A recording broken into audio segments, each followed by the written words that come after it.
With that, moving on to the next session, which is on opportunities and challenges in Indian equities. This is something that all of us want to have a good handle on. What are the risks ahead in Indian equities? And to help us enjoy a smooth ride, we have with us a very special gentleman to identify segments and sectors that look attractive and the headwinds and tailwinds in Indian equities. Well, he's the head equities at Canara Robeco Asset Management Company. He's been associated with Canara Robeco since July 2016. He's a management graduate specializing in finance from Sydenham Institute of Management and has a rich experience of over 16 years in Indian equities. At Canara Robeco, he forms an integral part of equity fund management team and believes in holding selective quality stocks in the portfolio to create wealth through compounding over medium term. So ladies and gentlemen, please join me in welcoming our next speaker for this absolutely interesting session. Please put your hands together for none other than Shridatta Bhandwaldar.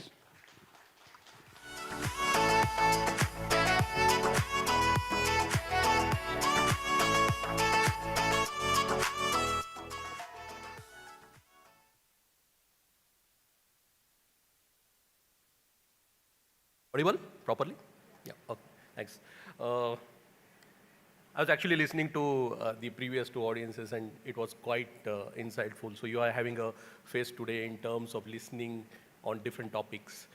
Let me take this opportunity to actually talk on a topic which is both structurally important, contextually important, which is the opportunities and challenges, which is basically tailwinds and headwinds that are available in market today for several reasons. When you actually think about this topic, and when this topic was given to me, I was thinking as to broadly, which is the part, okay, where the tailwinds or the opportunities are there. Oops. Why?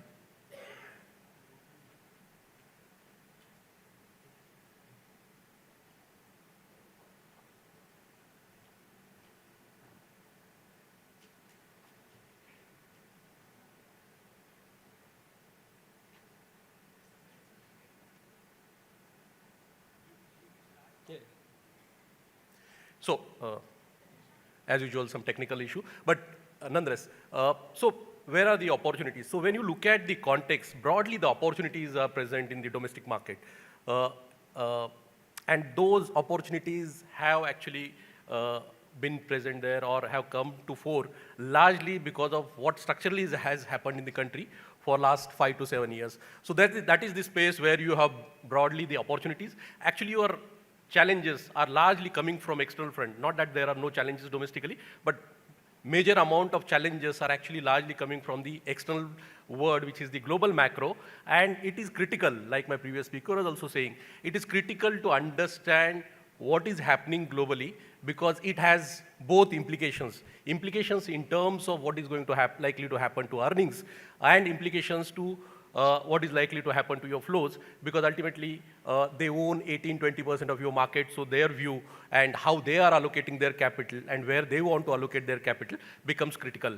So those are the two spaces where the opportunities are. The presentation is probably taking time to load, so I'll just probably move into the conversation forward. So when you look at the domestic piece, actually you have to go back 5–7 years to identify the opportunities which have come to fore today, okay? If you look at why we experienced a very low nominal GDP growth rate or a very low earnings growth between 15 and 20 was largely on account of, broadly, the banking sector, which was running very high NPAs, the corporate sector, which was extremely leveraged, and the government, which was struggling to control the basically fiscal deficit. So all three components, and exports was average anyways. So all four components of economy were struggling. And as the time has passed, what has changed is that, and government has also aided it significantly, and we underappreciate it over a period of time. But when you look at the reforms that government has brought in, and let me start it there, is broadly, basically, the 3 or 4 core things that they did. First was the digitalization piece, which is Jan Dhan Yojana, Demon, and bringing in the financial inclusion of the society in general. It brings in a lot of efficiencies which in short term people underappreciate, but as time passes, it includes large part of society which was not part of financial market into financing availability part, which over a period of time creates velocity of its own in economy. Second is basically the IBC code, which brought in a way, help the NPAs to come under control. Third was basically taxation, which is the probably biggest reform that government has done in a very, very long period of time. Because of taxation, suddenly India has come at par with the rest of the Asia and the other markets in terms of incremental investment opportunity that corporates have, and corporates have started investing. And last is basically the GST, where the outcomes of which you are seeing, and the outcomes in terms of the tax collection as a percentage of GDP going up, that's what you are seeing. And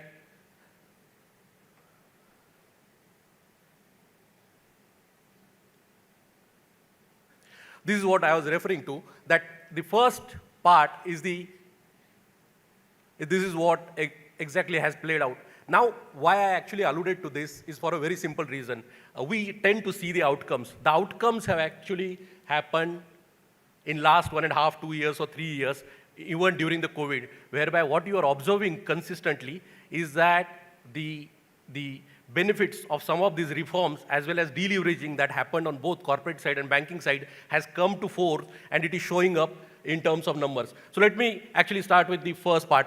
Actually, despite typically what used to happen earlier is that, and this is where taxation, government's taxes going up as a consequence of what happened on GST reforms and other reforms is becomes critical, is that earlier always you have basically $100 of oil, government's capex will go for a toss.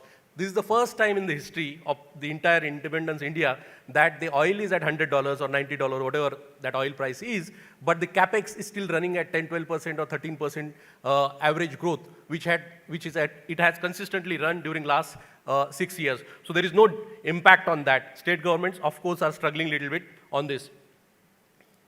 And this is driven by tax collections, as I said. This is very, very important parameter. Lot of time people miss this fact that there are only 3 key stakeholders in economy. And one of them, and typically the one which drives the growth generally, is the government. And if its tax collections are challenged, there is no way you are going to get growth in the economy. Because those are the guys. Government is the only stakeholder which doesn't look at ROE or ROC to start with and starts investing aggressively when it has money. That is not the case, and that has been that is actually moving in the right direction. Despite COVID, despite all the things, your GST collection and your tax collections, just to put it contextually in terms of number, actually the budgeted number this year is 3.5 lakh to 4 lakh crore rupees lower than actual number that is possible with the current run rate, which means they have resources to manage the energy prices, manage the fertilizer bill, and still keep spending. This is the first stakeholder. It's a combination of structural changes that they did on the underlying GST side and reform side, and the basically the impact of general economic activity, which is showing up in this. Second, basically stakeholder in the economy, and this is the opportunity part that we are talking about, why the opportunity is getting created. Again, the deleveraging of balance sheets. If you actually talk to, and the market participants who have been tracking market would know this, the last 7 years, the only thing that corporates, 6-7 years, the only thing that corporates were talking about is हमको cost cut करना है और हमको basically borrowing कम करना है. For the first time, their deleveraging is largely complete through COVID, in fact, despite COVID. So this is not happening after COVID, this has started actually pre-COVID, but the deleveraging is largely complete. And when deleveraging is done, typically, corporates is the second stakeholder. When deleveraging is done, typically they tend to invest in business. Indian promoters, Indian businessmen typically have created a lot of wealth through cycles, so they believe that they are good capital allocator.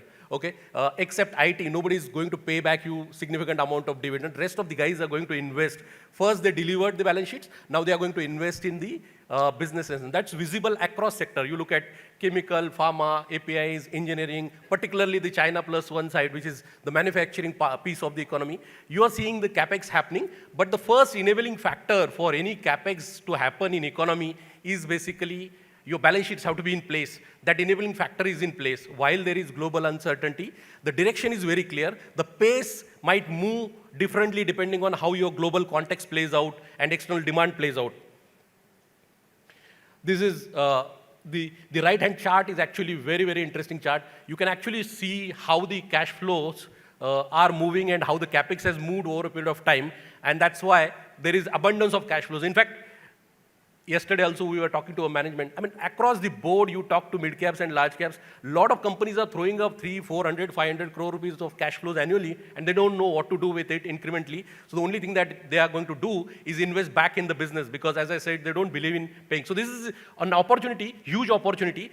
Thankfully for us as an economy, it has come as a combination of factors whereby the utilizations are high.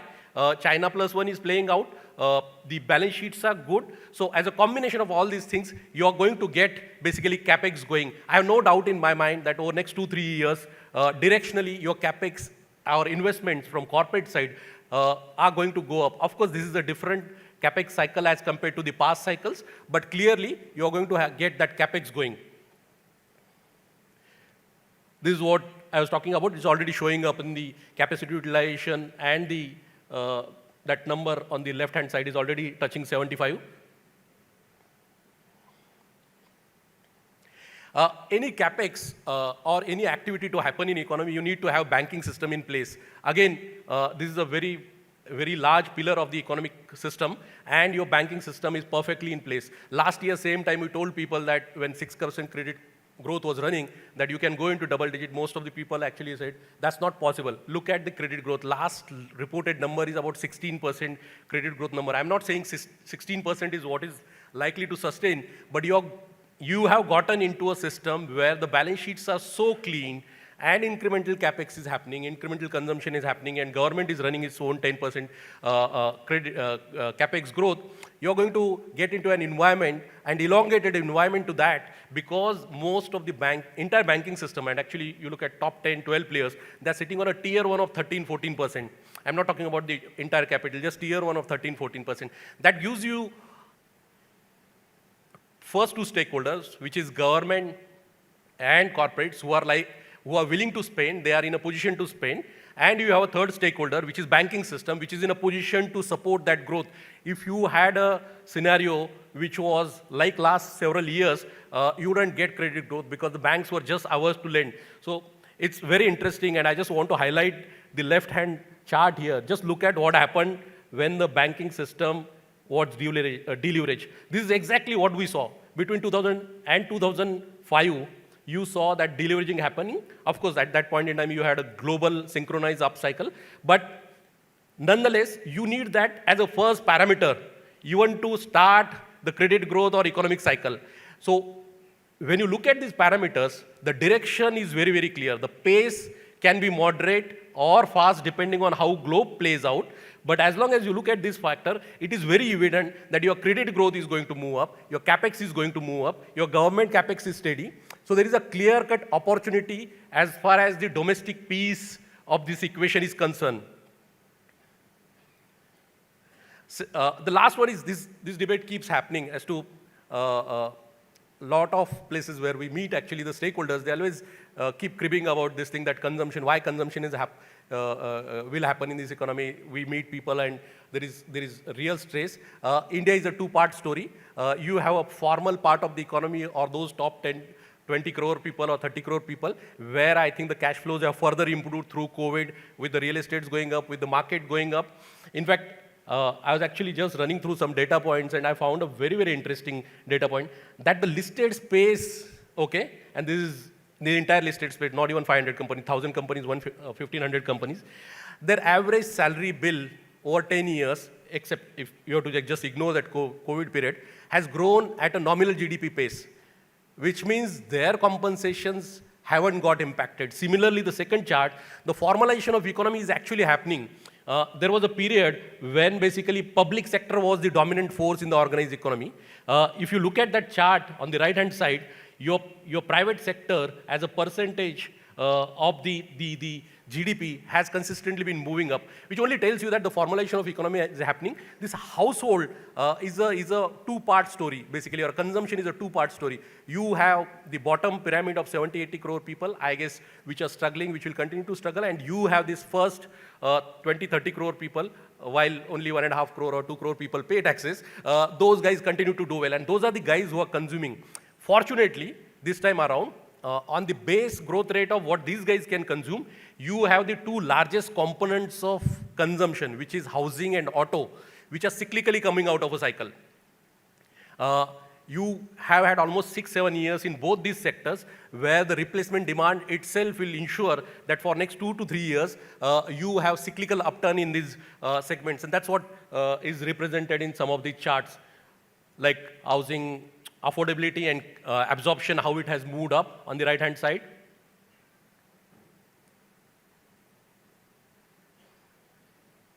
These are the pre-sales numbers. Look at that pre-sales number of real estate on left-hand side.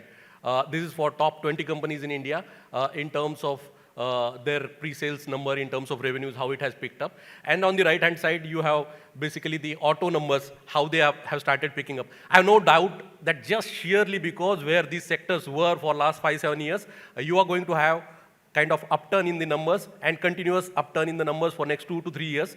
Of course, the pace, as I said, will be determinant of the challenges that you have on external side and how they play out on secondary and tertiary demand through the interest rate environment. The last part, this is more structural part and more from the perspective of opportunities in consumption. Why a lot of opportunities in consumption are also getting created because, and there are a lot of studies around this. I just showed this chart. I think this is the third time you must be seeing this chart since morning. But there is this number about $1,800 to $2,000 per capita where a lot of consumption patterns start changing, which means you have enough people in the economy where the behavioral changes, the consumption pattern changes are happening because based on their socio-economic status, and those changes reflect in a lot of these segments. And this is where the largest consumption stroke kind of housing related opportunities are coming up when you look at consumption as a space.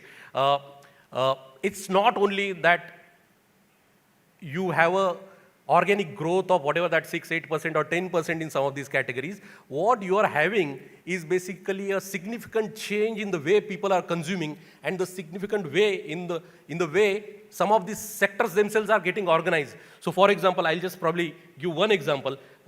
Consumer discretionary and it's part of consumption. Just because your per capita has come at a stage and the economics of the industry is getting better, you look at any consumer discretionary space, be it footwear, be it jewelry, be it the fashion apparels, or be it the basically rest of the spaces. When you look at those spaces, last 3 years CAGR, and this is I'm telling specifically, I took 3 years CAGR. CAGR growth is upwards of 15% CAGR.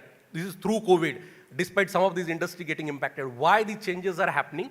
It's just because you have come to a stage in the economy where people have started eating that QSR pizzas and QSR more. You are at a stage where the people have started consuming particular services more. You are at a stage where fashion apparel or replacement of those apparels is happening at a faster pace. You are at a stage where people are actually using footwear 3 different footwears for 3 different occasions rather than one. And that is happening at a mass scale. And when that happens, that industry gets organized. All these companies were there for last 15 years, 20 years, but the growth rates, the pace at which they are actually expanding, the distribution has suddenly changed, and that sudden change is because the underlying consumption patterns have changed, so the economics of those business models is actually improving by the day, and that's where the confidence is coming in. That's the consumption part. Exports is the last pillar of the economy, which while will get impacted for sure, but it is a smaller part of the economy. This is the opportunity kind of side of the markets and economy. Ultimately, markets, whatever opportunities get created is an outcome of what happens in the economy. So opportunities are in terms of where the balance sheets are for corporates and banks. Opportunities are there because the way consumption patterns are changing, the way economy is getting more formalized and getting more organized as an outcome of both government policies and natural change of per capita. And last, the opportunities are there because government finances are actually, while they still look 6.5% fiscal deficit, they are far more productive, in a far better shape at the same energy prices in the past. So all those 3 components is where the opportunities are. And let me go into the headwinds or the kind of possible challenges, and largely the possible challenges are coming from external world. As my previous speaker was saying, the one fact that you can't deny is both the underlying growth as well as the valuations is a part of discounting rate. If your cost of capital is changing, you can't have valuations trading at the same level. So you have to look at it the other way around, more bottom up in terms of what is changing and is it sustainable or not. So this is what we experienced on the global piece side. Actually, it's to put it very, very simply, and I'll just summarize it in one line. The liquidity gets created in US till the time it is a mother currency, okay? All your interest rates globally are decided in US, whether you like it or not still. It might change 10 years down the line, 15 years down the line. I don't know that, but it still happens that way. The moment they decided to pump in liquidity, you had excess liquidity in banking systems of all emerging markets, including India. You had interest rates further falling. You had consumption as well as the growth rates moving up in synchronized manner globally. As they have started reversing, the same thing is reversing. It's just the only problem this time around that has happened. Logically, the inflation should have also come back down, okay, or by this time already. And that's where they were saying that it is transitory. The problem that happened in this entire equation actually came from the fact that the war happened in between, and those are the guys who control the energy prices in a way, indirectly.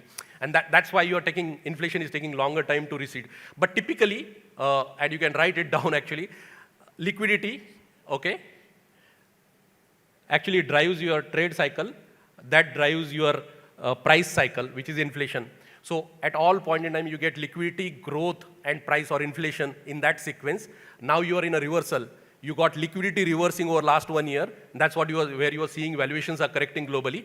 You are getting the second piece now. Right now, what you are experiencing is growth slowdown across the world. Even in India, irrespective of what RBI tells you, the growth numbers will keep getting moderated to some degree. The impact, I don't know. Impact will be surely there. We are already down from 7.3 to 6.5. But nonetheless, growth is what you are experiencing slowing down. And third is basically the price piece or inflation piece, which will actually should have already happened or started happening, but it is still taking time. Inflation is still taking time because of the artificial challenges on the supply chain in China and the energy prices. But nonetheless, that's the environment in which you are. 2 minutes. This is the quantitative tightening. So what are the challenges here? The challenges are threefold. One, your flows are going to be heterogeneous. Don't assume that last month flows positive hua tha, to flows continuous positive rahega. Flows are going to be heterogeneous till the time this inflation equation resolves itself. This is the second, and this is the most important. You can take just this as a key takeaway from this entire presentation. Your cost of capital, if it sustains at a higher level, 200, 300 basis points, you are surely going to have valuation settling at a different rate unless until your growth surprises, which is not likely to happen. So this is the second. Third is your exports are going to moderate. And this is something that I worry at all point in time, that if energy prices remains at $90, $100, and if exports keep moderating the way they are moderating for last 3 months, you're going to have a challenge on currency and domestic interest rate sides also. I will probably stop here. Part of presentation is still there, but nonetheless, I'll stop here. This is the environment in which you are. Probably I'll just keep this and I'll leave at how we are looking at the sectors. Thank you very much. I already, I think, exceeded my time. Thank you.